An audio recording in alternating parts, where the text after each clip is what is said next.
1 SPF ನಿಮಗೆ 10 minutes protect ಆಗುತ್ತೆ. So ನಾನು ನಿಮಗೆ ಸನ್ಸ್ಕ್ರೀನ್ ಅಲ್ಲಿರೋ ಎಲ್ಲ ಪ್ರಾಬ್ಲಮ್ನ ಸಾಲ್ವ್ ಮಾಡ್ತೀನಿ. Hi, I am Revathi. I am a beauty advisor from Vaibhav store. ತುಂಬ ಜನಕ್ಕೆ ಕನ್ಫ್ಯೂಸ್ ಇರುತ್ತೆ, ಯಾವ ಸನ್ಸ್ಕ್ರೀನ್ ಯೂಸ್ ಮಾಡಬೇಕು, ಯಾವ ಬ್ರ್ಯಾಂಡ್ ಯೂಸ್ ಮಾಡಬೇಕು. ಸೊ ಈ ವಿಡಿಯೋನಲ್ಲಿ ನಾನು ನಿಮಗೆಲ್ಲ ಎಕ್ಸ್ಪ್ಲೇನ್ ಮಾಡ್ತಾ ಇದ್ದೀನಿ. ನಾನು SPF 20ನ ತಗೊಳ್ತಾ ಇದ್ದೀನಿ. ಏನು SPF 20 ಅಂದರೆ ಸನ್ ಪ್ರೊಟೆಕ್ಷನ್ ಫ್ಯಾಕ್ಟರ್. ಎಷ್ಟು ಅವರ್ ನಮ್ಮ ಸ್ಕಿನ್ನಲ್ಲಿ ಸನ್ಸ್ಕ್ರೀನ್ ಪ್ರೊಟೆಕ್ಟ್ ಆಗುತ್ತೆ ಅಂತ. SPF 20 ಅಂದರೆ 2 ಅವರ್ಸ್ ಪ್ರೊಟೆಕ್ಟ್ ಆಗುತ್ತೆ. ಹೆಂಗೆ ಅಂದರೆ 1 SPF ನಿಮಗೆ 10 ಮಿನಿಟ್ಸ್ ಪ್ರೊಟೆಕ್ಟ್ ಆಗುತ್ತೆ. ಸೊ SPF 20 ಇರೋದ್ರಿಂದ 2 ಅವರ್ಸ್ ನಿಮಗೆ ಸ್ಕಿನ್ನಲ್ಲಿ ಪ್ರೊಟೆಕ್ಷನ್ ಇರುತ್ತೆ. SPF 30 3 hours, SPF 40 4 hours. ಇದರಲ್ಲೂ ನಿಮಗೆ ಕ್ರೀಮ್ ಬೇಸ್ ಇದೆ, ಜೆಲ್ ಬೇಸ್ ಇದೆ.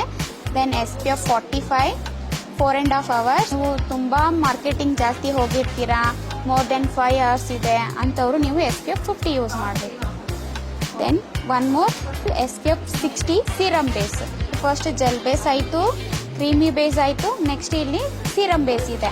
ಸೀರಮ್ ಬೇಸ್ ಯಾಕೆ ಜಾಸ್ತಿ ಎಕ್ಸ್ಪ್ಲೇನ್ ಮಾಡ್ತಿದ್ದೀನಿ ಅಂದರೆ ಸ್ಕಿನ್ನಲ್ಲಿ ಸೆಕೆಂಡ್ ಲೇಯರಲ್ಲಿ ಪ್ರೊಟೆಕ್ಷನ್ ಆಗುತ್ತೆ. ಸೊ ನಮ್ಮ ಸ್ಕಿನ್ನು ತುಂಬಾ ಸೇಫ್ ಆಗೋ ಇರುತ್ತೆ, ರಿಸಲ್ಟು ಬೇಗ ಇರುತ್ತೆ. SPF 70 ಇದು ಔಟ್ಡೋರಲ್ಲಿ ವರ್ಕ್ ಮಾಡ್ತೀರಾ ಇಲ್ಲ ಸ್ಪೋರ್ಟ್ಸ್ ಪ್ಲೇಯರ್ ಆಗಿರ್ತೀರಾ ಅವ್ರಿಗೆಲ್ಲ SPF 70 ಬರುತ್ತೆ. ಮೋರ್ ದೆನ್ 7 ಅವರ್ಸ್ ಪ್ರೊಟೆಕ್ಷನ್ ಆಗುತ್ತೆ.